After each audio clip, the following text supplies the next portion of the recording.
There are really three things that religion brings to a society that's necessary for human flourishing. The first is that only a religious view of humanity can ground any sense of human dignity. Think about it in our founding documents, right? It says we hold these truths to be self-evident that all are created equal. Well, think about that. Is it self-evident that we're equal? Take a minute and just look around at other people.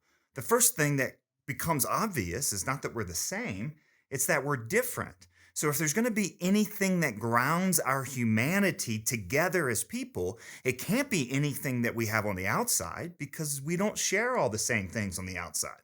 Some of us are taller, some of us are smarter, some of us are faster, some of us are male, some of us are female. So, it has to be grounded in something we share on the inside. And of course, religion brings this eternal, spiritual, transcendent part of human nature into the picture. And so that gives us a grounding of human dignity. And look, we just got to look back over the last 100 years or so, and then from there to the rest of human history to see what happens when the state doesn't recognize human dignity. Then individuals become a means to an end. They become necessary casualties of a higher cause. So that's the first thing that religion does, is it grounds human dignity.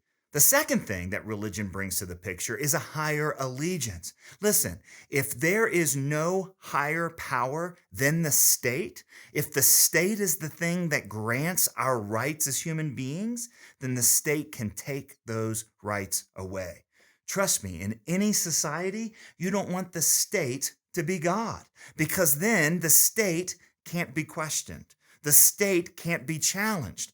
But religion brings in a higher allegiance than the state. This is one of the unique things about the American experiment, is that in the American experiment, especially in the very First Amendment of the Bill of Rights, is it recognizes that there's something that we belong to higher than the state itself. And then the third thing that religion brings is some sort of grounding for living for the common good rather than just for ourselves. We have people looking out for each other. This is one of the things that Alexis de Tocqueville noticed when he came and saw America kind of in its rowdy adolescent period and talked about the unique thing that was going on.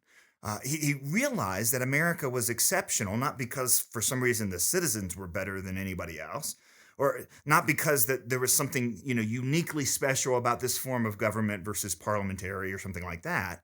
But he realized that America was strong in the middle. In other words, between the state and the individual, there was layer upon layer of what's called mediating institutions, local governing structures where people took care of each other and built community. Things like the family, but especially the church. The church brought a sense of the common good and of common responsibility. And the state can't do that. The state can't help men and women be more moral, but religion can.